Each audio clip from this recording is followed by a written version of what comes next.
सास चली मायके। सुखदेव, अरे सुमित्रा, क्या कर रही हो? आज तो रविवार है, तुम सुबह सुबह क्यों उठ गई भाई? अरे आज तो उमा और धीरज की छुट्टी है और बंटी भी आज स्कूल नहीं जा रहा। सुमित्रा, अरे वो रात को धीरज उमा से कह रहा था कि उसने बहुत दिनों से मूंग की दाल के चीले नहीं खाए। तो उमा के पास एक ही संडे होता है जब वो अपने दूसरे काम निपटाती है, तो उसने मुझे कह दिया कि मैं उठकर बना दूँ। मैंने रात को दाल भिगो दी थी तो सोचा उनके उठने से पहले पीस लूँगी, फिर नाश्ते में चीला बना दूँगी। बंटी ने हलवा खाने की फरमाइश की थी तो उसके लिए नाश्ते में हलवा बना रही थी। सुखदेव, वो तो सही है सुमित्रा, पर तुम अपनी सेहत का भी तो ध्यान रखा करो, सुबह सुबह उठकर काम में लग जाती हो। सुमित्रा, कोई बात नहीं जी, बच्चों की खुशियों में ही मैं अपनी खुशियाँ ढूंढ लेती हूँ। और फिर तुम तो जानते ही हो, मुझे घर का काम करने की आदत है। अच्छा तुम बैठो, मैं तुम्हारे लिए अदरक वाली चाय बना कर लाती हूँ। एक संपूर्ण गृहिणी, एक अच्छी पत्नी, अच्छी माँ, अच्छी दादी और एक बहुत अच्छी सास, सभी रूप सुमित्रा में दिखाई देते थे। सबकी इच्छाओं का ख्याल रखना, सारा दिन अपने से ज़्यादा दूसरों के बारे में सोचना, यही सुमित्रा की आदत थी। उमा की शादी को 9 साल बीत चुके थे। बंटी अब 8 साल का था। शुरू से ही बंटी अपनी मम्मी से ज़्यादा अपनी दादी के साथ रहा, क्योंकि उमा शुरू से ही एक वर्किंग वूमेन थी। इसलिए सुमित्रा ने ही घर को संभाला हुआ था। सुमित्रा की वजह से उमा अपनी सारी जिम्मेदारियों से बची हुई थी। धीरज, उमा, मैं कल से वेट मशीन ढूंढ रहा हूँ, मुझे कहीं दिखाई नहीं दे रही। सुमित्रा, धीरज बेटा, तुम्हारी वेट मशीन वहाँ पलंग के नीचे रखी हुई है। शांति जब झाड़ू लगाने आई थी तभी मैंने कहा था कि आगे रख दे ताकि तुम्हें दिखाई दे जाए। धीरज, ओह हाँ उमा, तुमने ही तो बेड के नीचे रखी थी, तुम्हें कुछ भी याद नहीं रहता। अच्छा छोड़ो, मेरे लिए एक बनाना शेक बना दो। उमा, प्लीज़ धीरज प्लीज़, तुम खुद बना लो ना, मेरी एक्सरसाइज बीच में छूट जाएगी। और हाँ, हो सके तो मेरे लिए प्लीज़ एक कप ग्रीन टी भी बना लेना। धीरज, जब तुम मेरी बात नहीं सुनती तो मैं क्यों सुनूं? अपने आप बना लो। सुमित्रा, अरे रे, तुम दोनों आपस में क्यों झगड़ रहे हो? उमा, थैंक यू माँ जी। अच्छा माँ जी, मुझे एक हेल्प चाहिए थी। आज मेरी सहेलियाँ काफ़ी समय बाद मुझसे मिलने आ रही हैं, तो आप उनके लिए कुछ चाय पकौड़े का इंतज़ाम कर सकती हैं? सुमित्रा, अरे चिंता मत करो, मैं बना दूँगी, इसमें परेशानी की क्या बात है? सुमित्रा, धीरज बेटा, तुम नहाकर आओगे तो तुम्हारे लिए गरम गरम चीले बना दूंगी। सुमित्रा ऐसे ही चुपचाप सबकी फरमाइश पूरी करती रहती थी। शाम को उमा की सहेलियां मिलने के लिए आती हैं। उन सब के बीच सुमित्रा अकेली ही खातिरदारी में लगी रहती है। सुखदेव, सुमित्रा, तुम कब तक अकेली करती रहोगी? बहू को आवाज़ लगा दो, चाय वगैरह वो भी बना सकती है। तुम जब तक पकोड़े तल रही हो तब तक बहू चाय डालकर ले आएगी।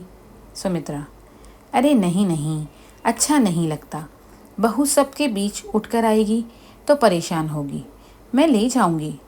अच्छा ये पकोड़ा चक्कर तो बताओ कि नमक कैसा डला है?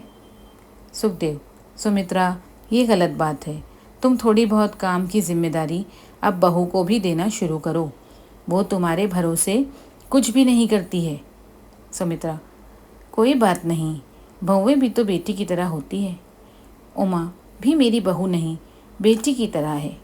अच्छा मैं चाय लेकर जाती हूँ।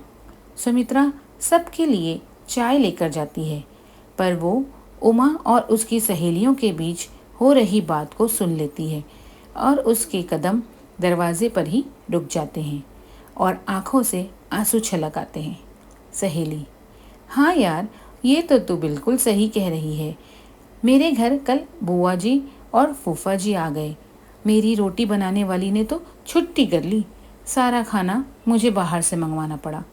उमा, तभी तो मैं अपने आप को बहुत खुशकिस्मत समझती हूँ, मेरी सास तो सारे का सारा घर का काम कर लेती है, बस करना ही क्या है, मीठी मीठी बातें करके माँ जी कह दो, मिनटों में सारा काम कर देती है। मेरी सास को मीठी मीठी बातों से बेवकूफ़ बनाना बहुत ही आसान है। अपनी बहू के मुंह से इस तरह की बातें सुनकर सुमित्रा के हाथ पांव लड़खड़ा जाते हैं और वो बड़ी मुश्किल से अपने आंसुओं को छुपाकर ड्राइंग रूम में जाती है। उमा, अरे माँ जी, चाय ले आई। उमा, पता है तुम सबको, माँ जी के हाथ की अदरक वाली चाय बहुत ही स्वादिष्ट बनती है, और ख़ासकर पनीर के पकोड़े। सुमित्रा, बहू और पकोड़े चाहिए तो आवाज़ लगा देना। सुमित्रा रसोई में चली जाती है। अगले दिन सुमित्रा के हाथ में एक अटैची थी, जिसे देखकर उमा और धीरज हैरान रह जाते हैं। धीरज, माँ, आप कहीं जा रही हो? सुखदेव, बेटा, तुम्हारी माँ अपने मायके जा रही है। बोल रही है भैया भाभी से मिलने का बहुत मन है। तो मुझे लगा कुछ दिन तुम्हारी माँ को आराम भी मिल जाएगा और अपने भैया भाभी के पास रह भी लेगी। क्यों, ठीक है ना? सुमित्रा, हाँ, दीपिका की शादी के बाद वहाँ रहना ही नहीं हुआ और जल्दी जल्दी में शादी ख़त्म करके हम सब लौट आए थे, इसलिए रहने को नहीं गई। 1 महीने के लिए जा रही हूँ, 1 महीने बाद लौट आऊँगी। उमा, 1 महीना? उमा तपाक से बोली। सबकी नज़रें उसी की तरफ थी, मानो 1 महीना सुनकर भूचाल आ गया हो। सुमित्रा, क्यों? 1 महीना कम है तो कोई बात नहीं, 2 महीने रुक जाऊंगी। भैया भाभी तो कहते हैं कि वहाँ जाऊँ तो 3 से 4 महीने रह कर आऊँ, और वैसे भी धीरज की शादी के बाद यहाँ पर मेरा कोई इतना काम नहीं। चलो अब मैं चलती हूँ, बस का टाइम हो रहा है। सुमित्रा, बहू, सबका ख्याल रखना। ये रोज़ाना के कामों की लिस्ट मैंने बना दी है, इससे तुम्हें आसानी हो जाएगी। सुखदेव, चलो सुमित्रा, मैं तुम्हें बस में बिठा आता हूँ। अपनी सास के अचानक मायके चले जाने से उमा परेशान हो जाती है। उसके ऑफिस का टाइम हो रहा था और उसके हाथ में काम की लिस्ट थी। रसोई में खाने के लिए कुछ भी नहीं बना था। उमा, माँ जी अचानक मायके चली गई, मैं सब काम कैसे करूँगी? राशन लाना है, प्रेस वाले से कपड़े लेने हैं, रोज़ाना का दूध सुबह 6 बजे उठकर लाना है, और इतने सारे काम सब कैसे होगा? बंटी, मम्मी मेरा लंच, मुझे आज लंच में येलो कलर का पुलाव लेकर जाना था। मम्मी, दादी कहाँ हैं? दादी, दादी, वो तो मेरे रेडी होने से पहले ही मेरे स्कूल का लंच तैयार कर देती है। उमा, माँ के बिना मैं क्या करूँगी? उनके बिना तो ये घर घर ही नहीं है।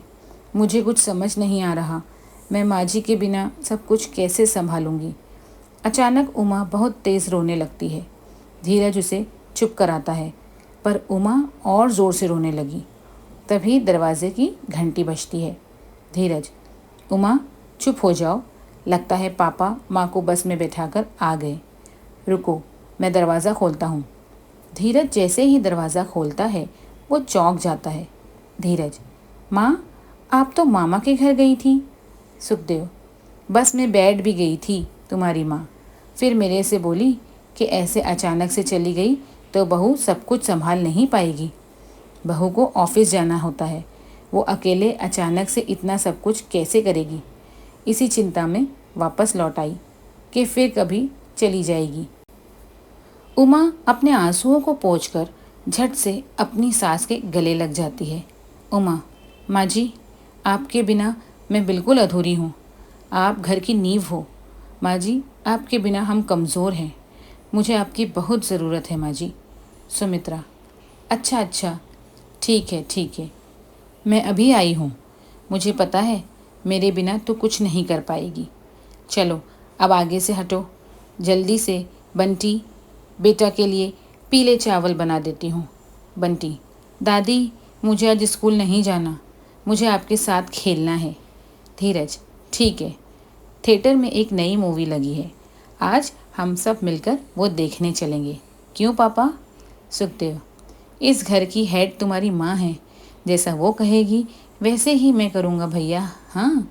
उमा, माँ जी आज मैं भी ऑफिस नहीं जा रही, मैं भी छुट्टी ले रही हूँ, और धीरज आज तुम भी छुट्टी ले लो। सुमित्रा, अरे तुम सब अपने अपने काम पर जाओ, काम वाली आने वाली है। अगर हम सब मूवी देखने चले गए तो घर काम रह जाएंगे। पिक्चर देखने इतवार को चलेंगे। चलो, मैं बंटी और तुम सबके लिए नाश्ता तैयार कर देती हूँ। उमा, माँ जी चलिए मैं भी आपकी रसोई में मदद करती हूँ। उमा अपनी सास की अहमियत समझ चुकी थी।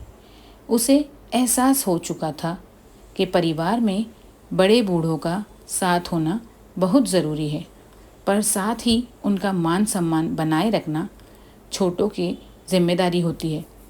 इस कहानी से आपने क्या सीखा? नीचे कमेंट में हमें ज़रूर बताइए। और साथ कहानी पसंद आई हो तो वीडियो को लाइक करके मेरे चैनल को ज़रूर से सब्सक्राइब कर लेना और बेल बटन ज़रूर प्रेस कर देना, ताकि इस तरह की अच्छी अच्छी कहानियाँ सबसे पहले आप तक ज़रूर पहुँचें।